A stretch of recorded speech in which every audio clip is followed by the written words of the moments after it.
Hello everybody, this video is going to show you how to write the thematic analysis case study paper. So now of course we're at the final stage. So we've done the first 5 stages of thematic analysis. I think we've also read some research articles and started paraphrasing them. So now we're ready to take a look at the writing stage. So I will start by looking at Brown and Clark and what they have to say about writing the TA report. But most of this video will be me sharing my own ideas with you about how I think you should structure the report.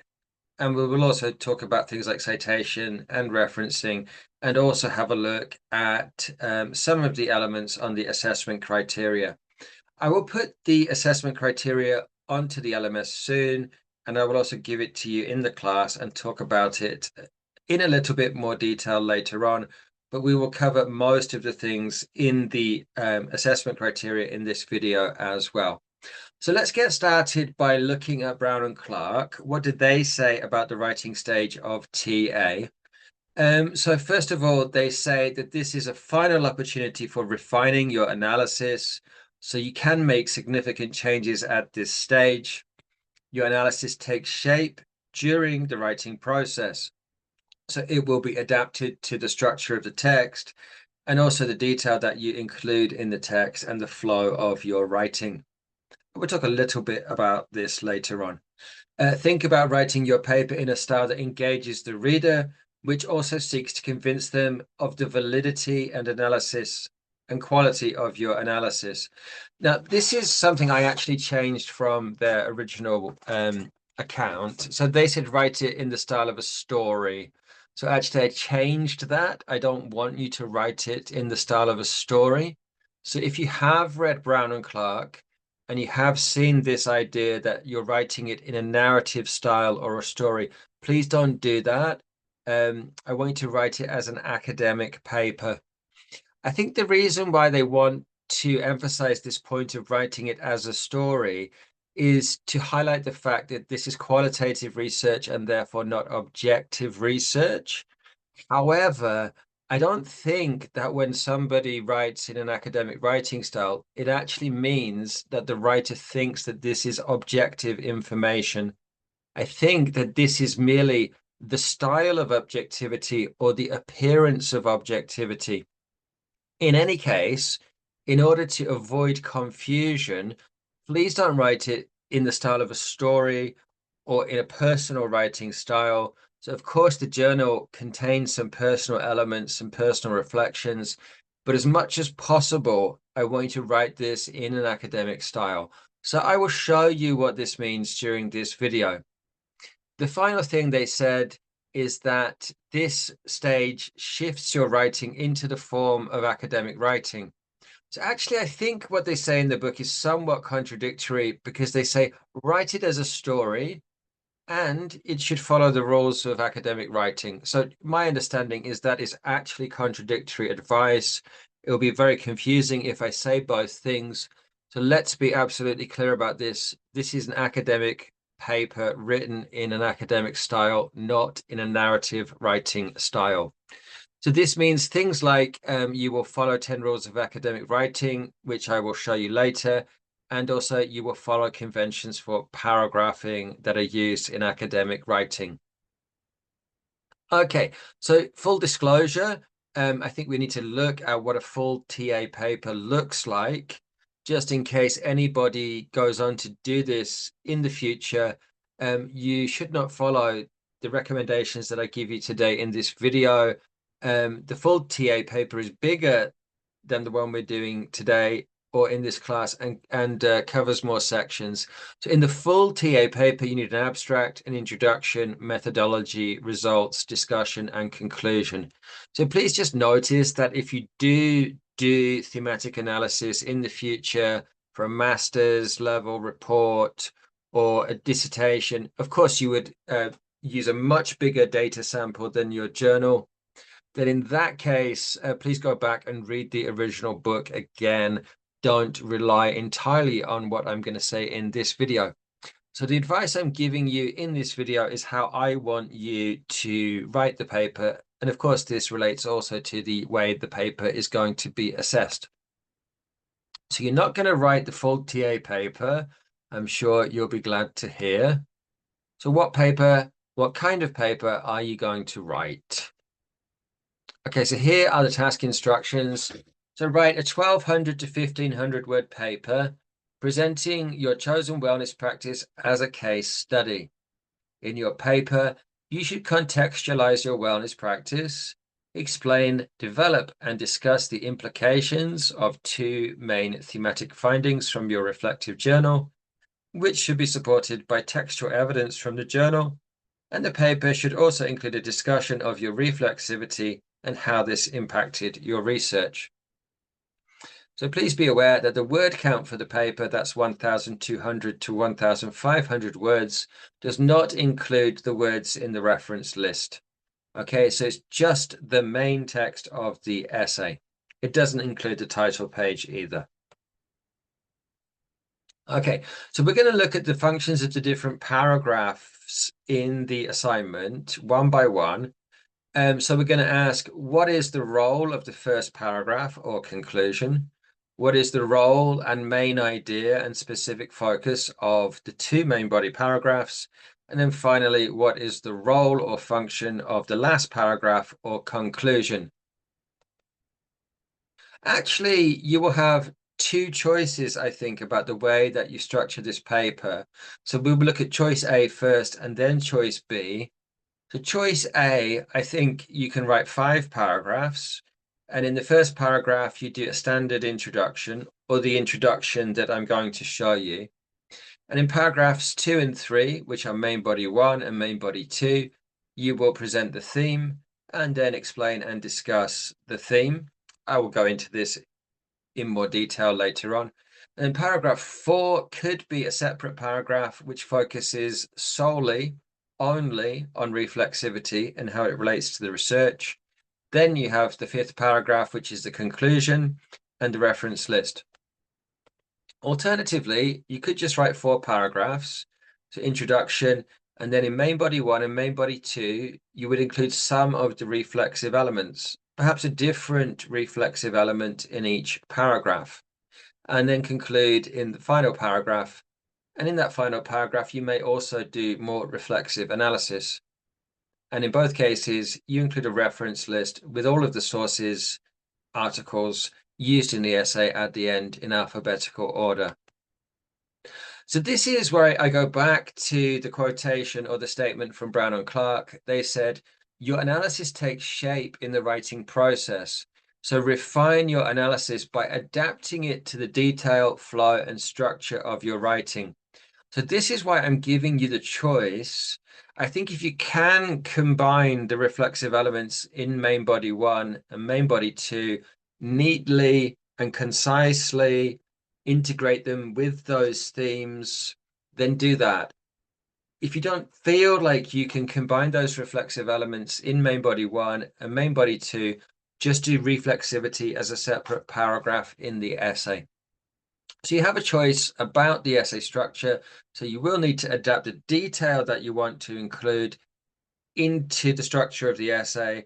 That's why I'm giving you some flexibility about the choice of essay structure. So really it depends on the kind of information that you have, I think. Okay, so let's look at the 3 main types of paragraph one by one, first of all. So we're going to start by looking at a standard introduction, and then we'll compare it with the introduction that I want you to write. But they're basically very similar. So in a standard introduction, you begin with the background. So you might look at the history of the topic, so how it emerged in a social context, or you might look at the history of the topic as a research topic, so how the discussions and conversations around that topic started and developed.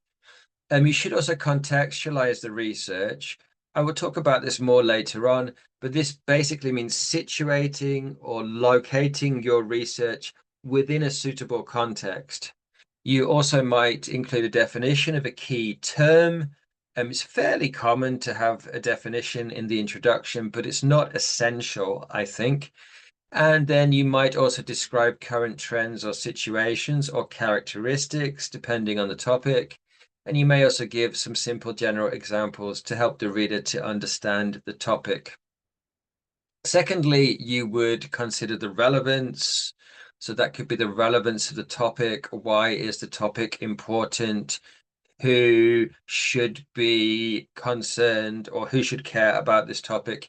It could also mention the relevance of the research, perhaps, although that could also be covered in the next one, the rationale. You could also write about what things are affected by this topic that you're studying, perhaps on a social level, and what other things are affected by it. So, and that's also contextualizing the research in a way. And then you have the rationale. The main question here is, what is your reason for writing the paper? Perhaps who is the target audience? So the reader reads the rationale and they decide whether to read your paper or not. And also perhaps what issue or problem or what would you like to clarify or resolve during the research? So the first question here is the main one. What is your reason for writing the paper? It could also be your reason for doing the wellness practice. And then finally, a thesis statement. So the thesis statement should have an outlining function. So it would preview the main contents of the essay. So for example, it might say this paper discusses blah, blah wellness practice. In the first section of this paper, we will analyze theme A. In the second part of the paper, we will analyze theme B. And finally, we will look at the reflexive elements, whatever that theme is. So that kind of outlining statement that previews the contents of the rest of the paper, the main body paragraphs. And you have an option of including a viewpoint or an argument or a stance for the paper. This is not absolutely essential, but if you prefer to include a viewpoint or an argument here, that will also be fine. Okay, so let's look at the specifics of your paper. I may have mentioned some of these already, but let's go through them again. So everything in one paragraph. So I recommend that you briefly introduce the wellness practice you chose and say why it's relevant to your well-being.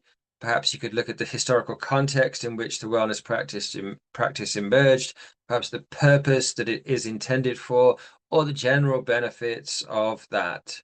Okay, so this is background information on the topic to introduce it to a reader who may be unfamiliar with the wellness practice that you're writing about. This will be something like 30 to 40% of the background of the introduction. Contextualization will be a similar length, probably slightly longer. So in the contextualization, and I will talk about this more later on, I would like you to do a kind of mini review of the academic literature. So I would like you to discuss relevant research papers that relate to the wellness practice that you're writing about, and hopefully also the specific themes that you're writing about. So we looked at how to find this kind of research in the video I made about using Google Scholar. So it's those articles that you found from Google Scholar. You find the information in them that's relevant to your wellness practice and to the themes that you're going to write about. And then you put those themes into that research context. So this could be called something like finding a research context or situating your research in an appropriate context. So I think these two parts of the introduction will be about 80% combined. So maybe 30 to 40% for the background or relevance, and maybe 40 to 50% for the contextualization. So the contextualization is probably the most important part of the introduction. And then the third part would be a rationale. So why did you choose the practice and why did you write the paper? What are you aiming to learn by writing the paper? So please don't say that you're writing the paper because I told you to. That's not a suitable rationale. So try to be more creative than that. And finally, give a brief outlining thesis statement, which includes what the paper discusses. So I think the last two will be about 10% each. So maybe one or two sentences, and the rest will form the majority of the paragraph. So the introduction will be between 250 and 350 words long. Of course, it will be a little bit longer if you're writing a 4-paragraph essay. Normally, the introduction is 20 to 25% of the word count of any piece of writing. and 20% of your final score in this assignment. Okay, so use credible secondary academic sources to contextualize your wellness practice. So we're still talking about the introduction. So let's look at this in a bit more detail. So you will need to paraphrase the research and provide in-text citations for every research article you include. You can use any style of citations that you prefer. If you do not understand what I'm talking about here, you can click this link. I will also explain more about this in the video. Everything I'm going to say in this video will be about TA7 style citations. There are many other styles of citations. If you want to use another one, that will be okay, but just send me a note, either put it on the essay or in the email when you send the assignment, and let me know which system of citations you are using, and I will check it. Okay. APA7 will be discussed in this video. It's probably the most common, or one of the most common styles of citations. Okay, so let's have a look at the introduction and my first piece of advice about combining sources. So let's take a look at these two sentences. So stop the video briefly if you need to. So in this first sentence, we can see so in the second sentence, we can see that the writer essentially repeats the information from the first sentence and then combines two separate citations for this information. So the citations are done correctly. The first one comes at the end of the sentence between two parentheses or brackets. The first one comes at the start of the sentence and is the grammatical subject for that sentence. So it's done correctly, but my advice is to avoid redundancy, which means unnecessary repetition or wasted words. So you need to be concise. You need to include as much information as possible when you're contextualizing the research within a limited space. So you only have, let's say, 150 to maximum 200 words to do this mini literature review. So a mini review of the academic literature relevant to your wellness practice. So be as concise as possible. So my first advice is do not repeat the same information in different sentences.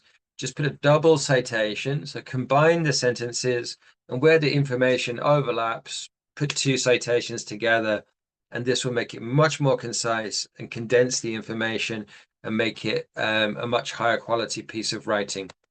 Similarly, it is possible to put a long introductory part of the sentence at the beginning of the sentence to introduce the paraphrase, but really this is a waste of words because you need to be as concise as possible. So my advice would again be just to put the citation at the end of the sentence.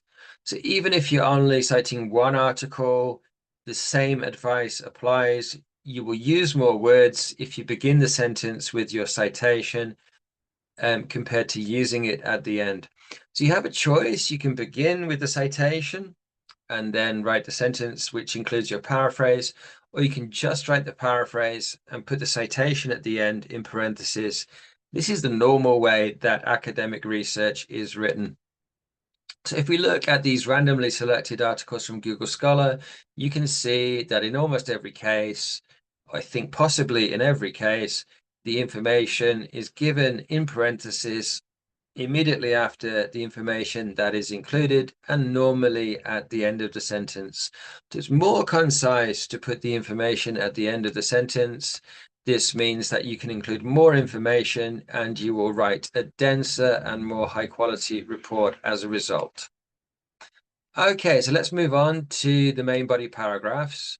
So I would like you to present two themes in your main body paragraphs. So these are the themes that you arrived at after analyzing your reflective journal. So after stage 5, you named the themes. So these should be the themes that you include in main body 1 and main body 2. To discuss one theme in each main body paragraph, describe the theme, give a concise but clear explanation of what the theme is, provide evidence, include quotations, that means exact words from the text, or examples from your journal to illustrate the theme. So that should be part of the supporting evidence.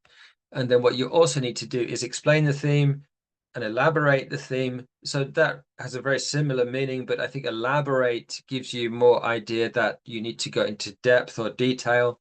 And also you should discuss the implications of the theme, the broader implications of the theme. So if you notice at the bottom of the PowerPoint, implication is a conclusion that can be drawn from something, even though it is not explicitly stated. So it's not written in the text, but it's something that can be understood or something that is suggested by reading the text. Another way to think about this is, what does the theme reveal about your experience or the impact of your wellness practice? Finally, themes should be distinct from one another, but connected to a deeper understanding of your practice. So this part of your paper, so the whole middle section of your paper is worth 30%. It's probably 600 to 800 words of the whole text. So it's 30% whether you write 2 paragraphs or 3 in the middle of the paper. Okay, let's have a look at a little bit more advice about this. So I already said that there should be one theme in each main body paragraph, but you can write the full name of the theme first as a subheading. So you write your introduction first, and then you can put a little bullet point or number 1, and then you write the name of your first theme. It could be something like the body to breath connection of Pilates, something like that.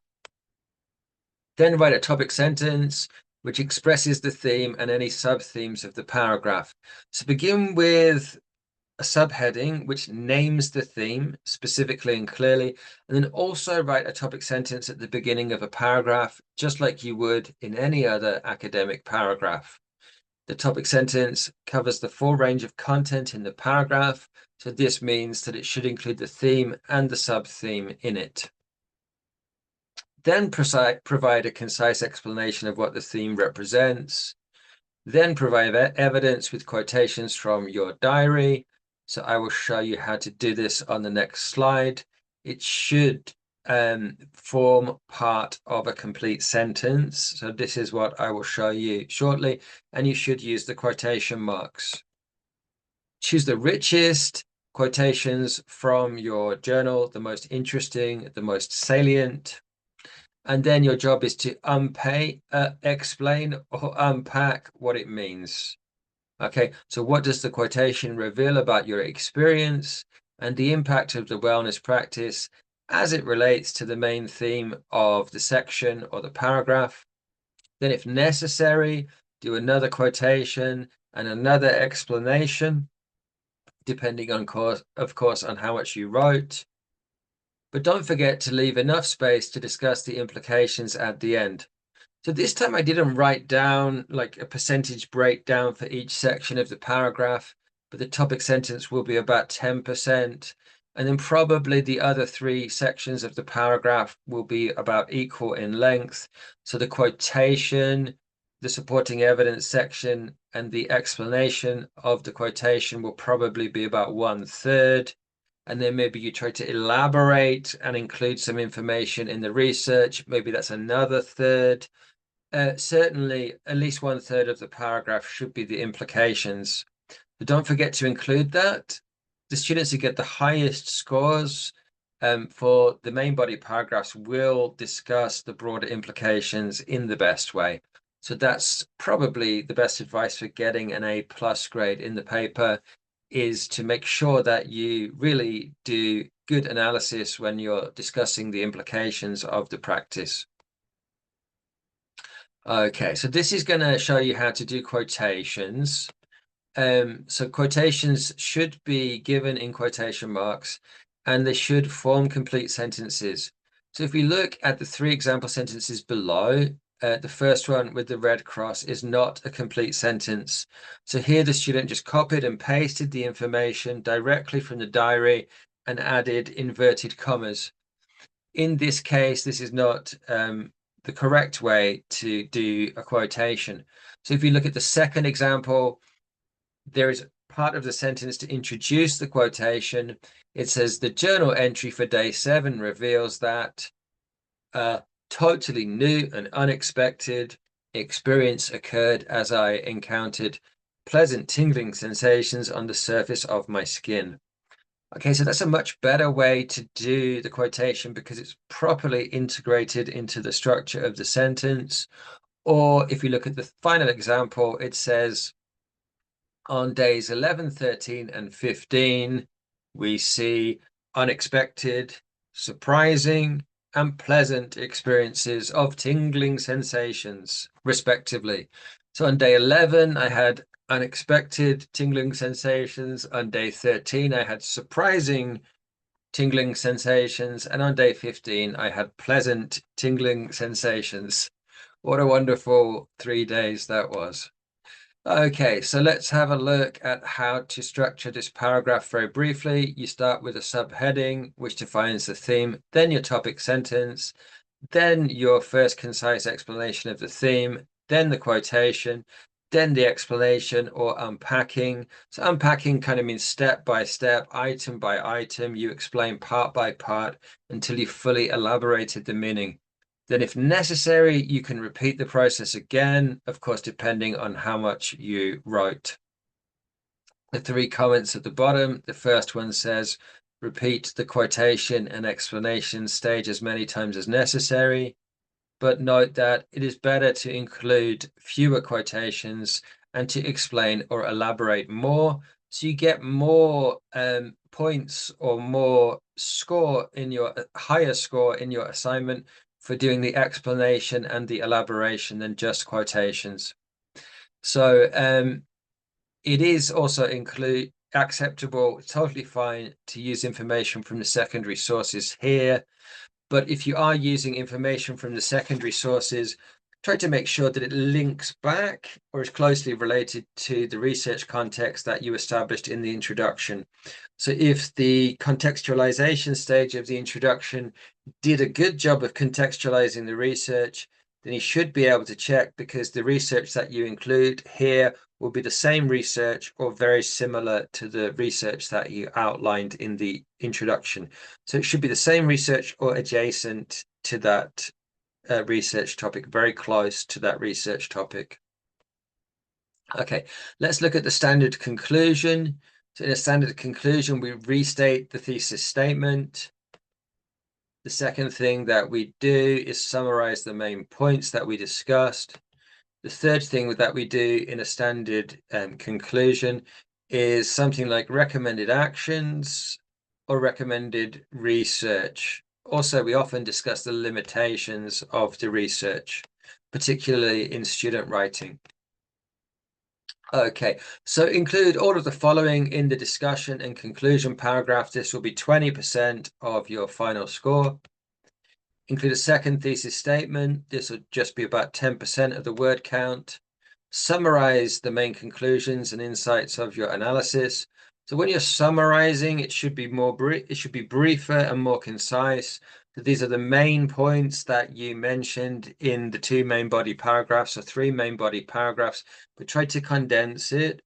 Also try to vary the vocabulary to make it more interesting to read, but you're not saying anything new. You're repeating stuff that you said before, but in a more condensed and concise way, if possible. Also, it's necessary to discuss the implications of your findings. So this could be both in terms of your well-being and the potential applications for others.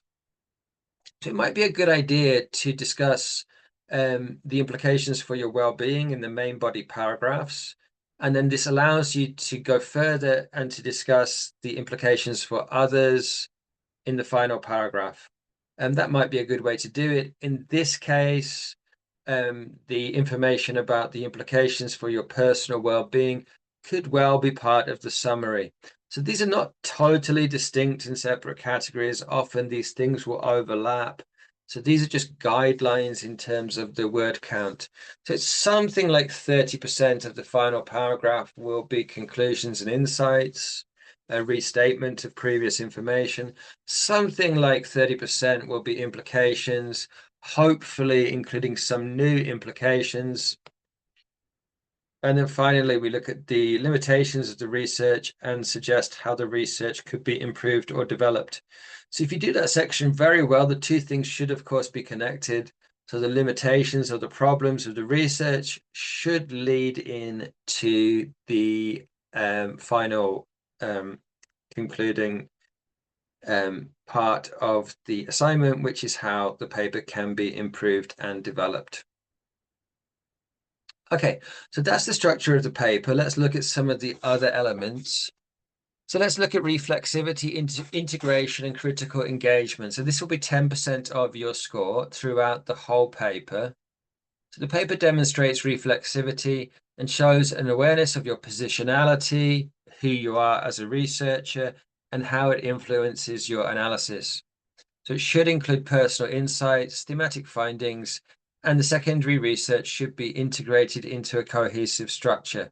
So this means in the introduction, but I think probably also in the main body paragraphs, the assignment is going to be better if there is some evidence from research articles integrated into those paragraphs.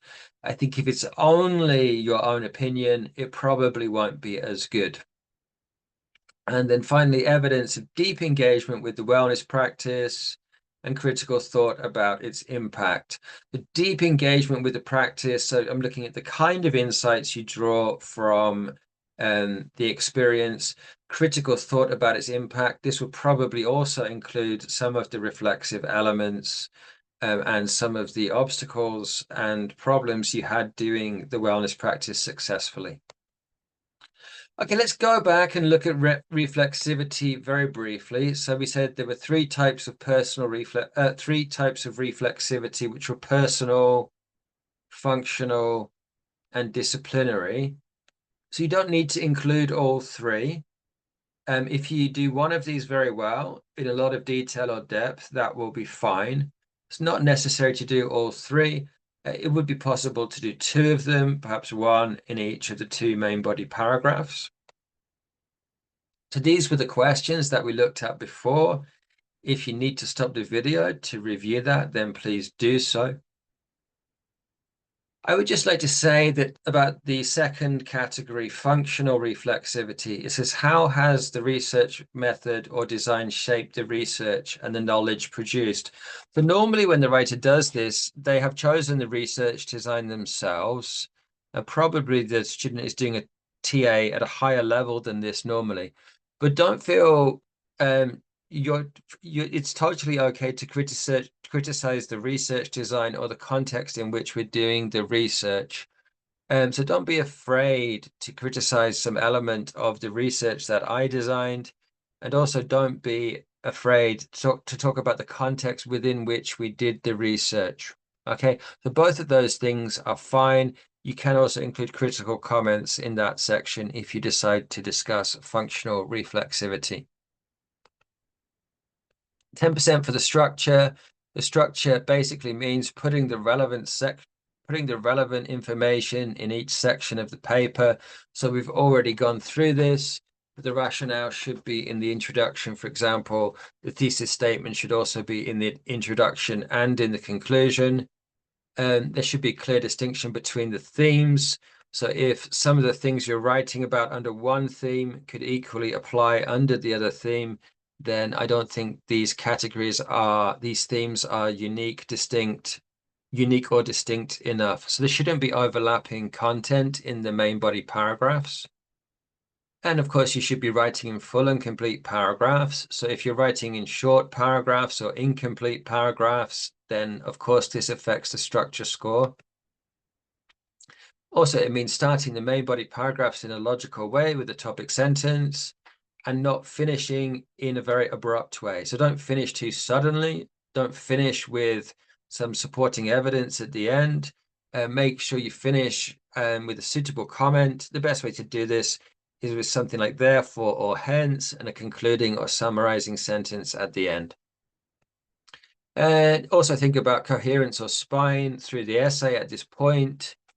So the reader should be able to understand the purpose and content of your paper just by reading the thesis statement. So this is the outlining thesis statement that I mentioned, and the topic sentences of the main body paragraphs. This is an important part of structure and coherence. So if we look at this example here, let me just turn off the camera. So the thesis statement in the introduction says, the essay will therefore summarize the primary social and psychological determinants of alcohol dependence. The first topic sentence is about the social, and the second one is about the psychological. So we can see that the three are closely interconnected. Okay, so this is important when you're writing your essay. Normally the last sentence of the introduction is the thesis statement. That's where I expect to see it. So the outlining thesis statement at the end of the introduction should relate very closely to topic sentence number 1, topic sentence number 2, and also, of course, theme number 1 and theme number 2, and if necessary, paragraph 3. That's also the function of the topic sentence that I mentioned in the conclusion. There should also be one there as well. Okay, that's what we mean by spine. That gives structure or shape to the essay. So check the topic sentences carefully. Make sure they also match two thesis statements, which outline the contents of the paper, and review the contents of the paper in the introduction and conclusion, respectively. Okay, so just highlighted on the PowerPoint there for you, those sentences, and one more in the conclusion. Okay, so if you're doing choice A, I recommend this layout for the paper. So you start with a title page. This will be explained in another video just before you submit the paper. Then you do your introduction. Then you have theme 1 as a subheading, then main body 1 with a topic sentence that includes the theme and the viewpoint of the paragraph. Then do it again for the second theme. Perhaps you include a third main body paragraph, which would also have a theme. So this is why I included this extra PowerPoint. If you're including a third main body paragraph about reflexivity, I think you should also give it a theme because the structure of the paper will be more coherent. So if you write the name of theme 1 from your journal and theme 2 from your journal as a subheading, I think you need to think of a nice theme to summarize the reflexivity paragraph and include that in the same style, because that will mean the paper will be more balanced, better to read. Then in that paragraph, you discuss reflexivity. Then you write the conclusion as mentioned, and then you include a reference list at the end. The reference list should be in alphabetical order. It should contain all of the sources that you mentioned in the paper that you included in the main section of the paper. Or choice B, we do exactly the same thing without the reflexivity paragraph. Okay, so I'm going to talk a little bit about citations and finally the reference list, and then we'll look at the other factors that I'm going to consider. So accuracy in terms of in-text citation and the reference list is worth 10%. So this is part of your score for the quality of the research. Part of the score here is also for the quality of the text that you use and the number of texts that you use. So 4 will be the minimum number of texts to get a high score, but that's assuming that you use those 4 texts in a very effective way. You must select information from the main section of the article and not from the abstract of the text. You can get an A+ grade for citations if all the citations in the text and the references in the reference list after the text are the same. So there should be the same number and the same citations. So I should be able to check where the information comes from because the citation in the text and the citation in the reference list match. But don't worry about very small details like periods and commas and signs in the citations. You don't need to do everything correctly to get the maximum score for this. The most important thing is that they match. That means somebody can check your research. So that means you're doing research that's good enough. It also means, as it says there, that researchers' names should be correctly spelt. Okay, let's look briefly at how to do citations. So for one author, so there's one writer of the paper, which is fairly uncommon. You write the paraphrase first, and then you put the name at the end of the sentence in parentheses. First parenthesis, family name, comma, year, second parenthesis, period at the end. or you put it at the start of the sentence. In this case, it's the subject of the sentence, and you need to use a reporting verb after it. And then you write your paraphrase. You can check this link for more information from the TA7 website. If there are two authors, again, you write the paraphrase first, put everything in parentheses at the end, name of the first writer, family name, and sign family name of the second writer, comma, year of publication, second parenthesis. If there's no year of publication, you put ND, means no date. Or you can put it at the start of the sentence. In this case, you use the word and because it's part of the text of the sentence. If there are 3 writers or more, up to 20, then you use et al. It means and all the others. So in this case, if it's at the end of the sentence, we put it inside parenthesis. So O'Keefe et al., period, comma, 2016, second parenthesis, and then another period at the end of the sentence. Or at the start of the sentence, it would be the second one shown here. Like I said, if you miss, in this case, if you miss the comma or the point, don't worry too much. Okay, so if we're writing only one sentence, there must be an in-text citation in that sentence. So we can put it at the start of the sentence and follow it by a reporting verb. So in this case, Dio et al., so Dio and the other writers is the subject of the sentence. Or we can put it at the end of the sentence, as I recommended before. In this case, everything is inside parenthesis, and the period comes after the citation, not before it. So in this case, this is a more serious mistake. If you put the period at the end of the sentence and before the citation, it looks like the information, the sentence has no citation in it. So when I'm saying like I don't care about commas and periods, in this case I do care about it because you haven't put the citation in the sentence. So there shouldn't be a period before the in-text citation. The period should come after the in-text citation. That one is more important. Okay, so if we're going to combine it all together, the first and the second quotations, we don't need to use the year twice.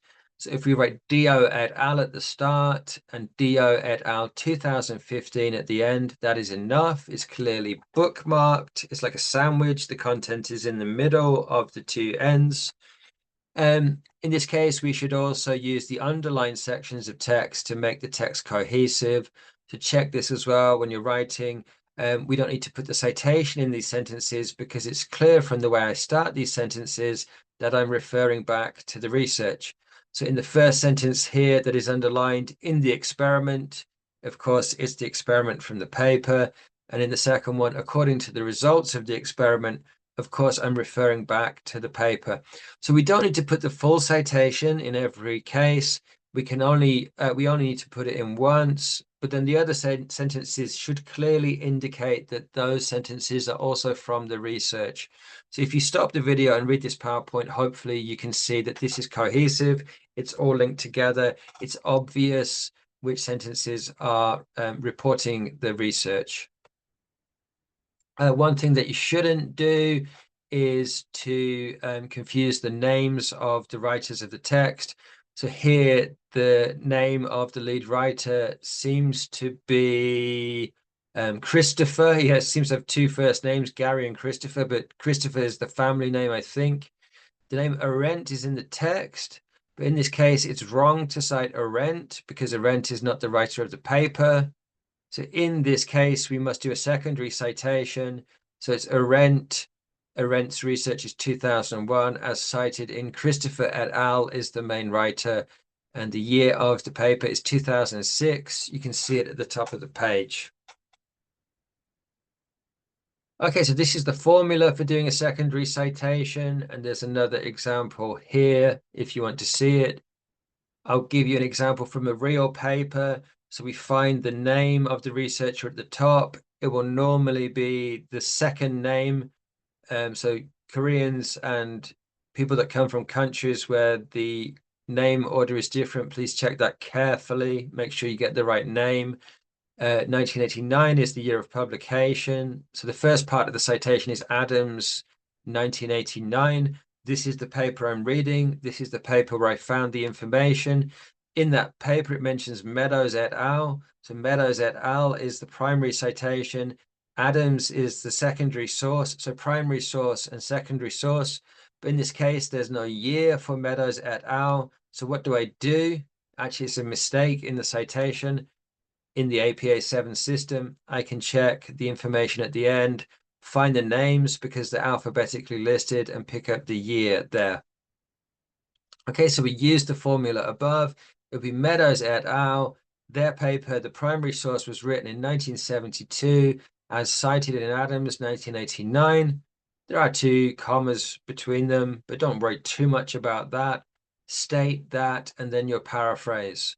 Or you just put everything inside the parenthesis, which I think is easier, and you follow the same formula again.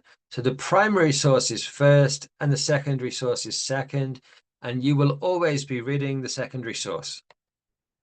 Another example, we have 3 writers. Mali is the lead writer. In this case, they have numbered citations. How do we check? We go down to the reference list at the end. In this case, we use the name of the organization and the year. So you use the name of the organization or institution and the year if you can't find the name of the writer.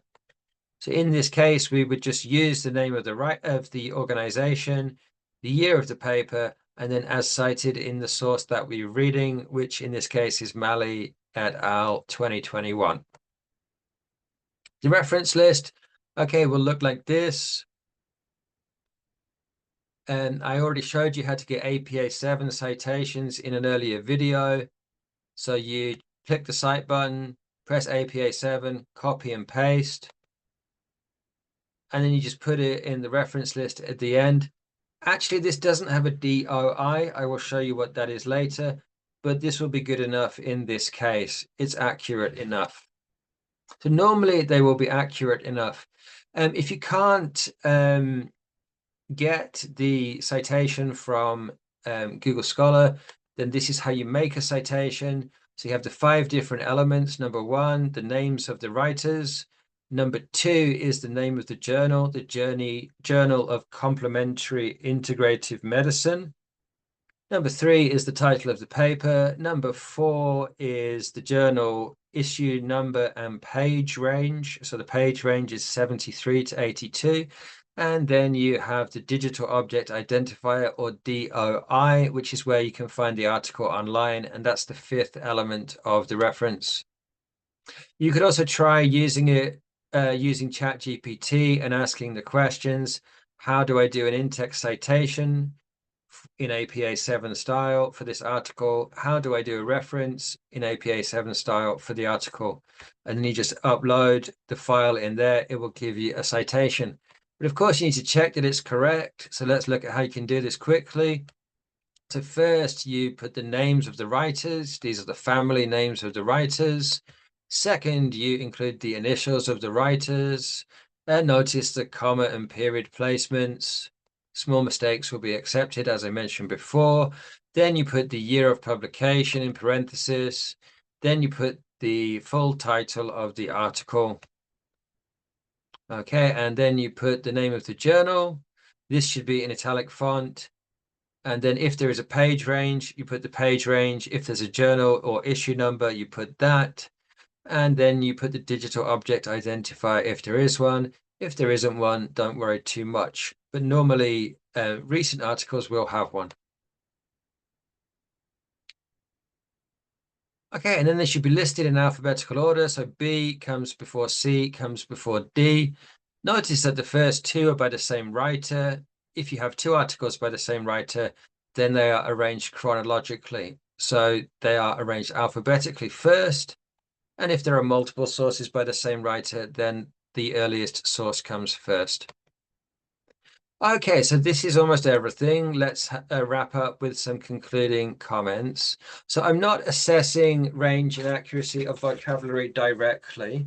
Normally I would, but because the difference in language levels between the students in the group is quite large in some cases, I'm not going to assess language directly. However, it is assessed indirectly.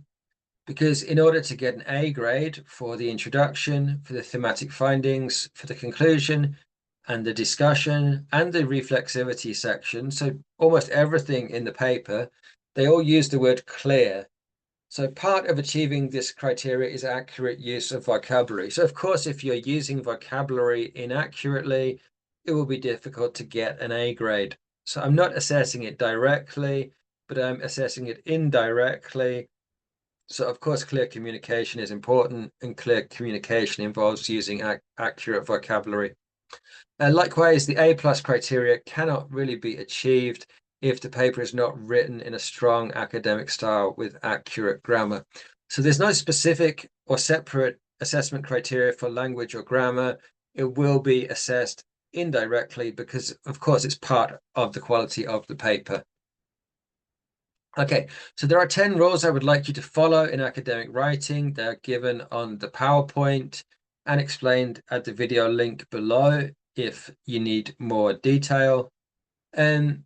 So just notice number 6, avoid personal language.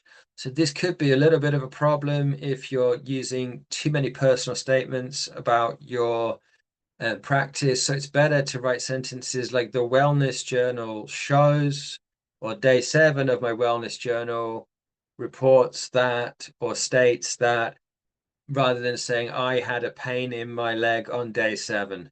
Okay, so it's still about your personal experience, but try to write it in a more objective style. You can check the other things in the video if you need more detail. Okay, so in terms of accuracy, we mentioned accuracy of in-text citations and the reference list and using only one citation style. Let's have a look at the reference list in a bit more detail. So the reference list also includes the reference list should include all of the relevant details of the articles you included in your essay. So make sure that the different number of texts that you include in the in-text citations is exactly the same as the number of articles in the reference list, and the names and dates should match exactly. So I will check that kind of thing. I am a bit of a nerd. Okay, other things that you should be aware of. If you want to make sure that you're using suitable academic vocabulary, you can check the first link. It's the academic word list. So maybe write your paper. If you have some time at the end, go through that word list. It's organized alphabetically. List 1 is the most common words. List 2 is the second most common set of words. To try to include as much of that vocabulary as possible in your assignment. As the previous PowerPoint with the 10 rules of academic writing said, avoid multi-word verbs. Okay, so academic writing style is to use the words that come from Latin. You can recognize those words because they end ed in the past tense. Often they have the noun ending tion or the adjective ending ible or able. So those will generally be fine. Those are always fine in academic writing style. Multi-word verbs or verbs that change, that are not regular verbs in the past tense. So verbs like go, went, gone, do, did, done. These are not academic writing words. So avoid using those words in your writing. The second one shows you academic collocations. So maybe you can also use that to improve your writing. Collocations are 2 words used together. So we can't just use any 2 words together. They don't always make a collocation. So maybe check that list to improve the quality and accuracy of your writing before you submit the final report. Spelling and grammar, you can check on Google Docs. Blue underlines and red underlines indicate problems. So grammar mistakes are underlined in blue and spelling mistakes are underlined in red. So you can check that on Google Docs. Let's look at the final tips for success in writing your paper. So number 1, engage with reflexivity. Reflect on your biases, reflect on your assumptions and how these influence your findings. 2, stick to the word count. There will be deductions, as I will explain in the final video, if you go over the word count. Try to allocate an appropriate amount of space for each section on the assessment criteria as well. Use specific and clear examples. Choose your diary extracts carefully. Make sure they're rich and salient and they support your themes. Plan your paper. Outline your themes and evidence before you start writing. Proofread to ensure clarity, organization, and high quality. I will also provide you with a feedback sheet that you can use to get feedback from ChatGPT. So this will be the final video. I will show you how to use that worksheet. We will also go through things like deductions and how to format the final paper and how to do the title page. But I definitely think that this is enough for now. I certainly feel like I need a break after talking for this long without breathing. So I will see you back in the classroom before too long, and I hope you enjoy doing the research and writing the thematic analysis paper and hopefully also gaining some own insights into your life. Okay, thanks very much, everybody.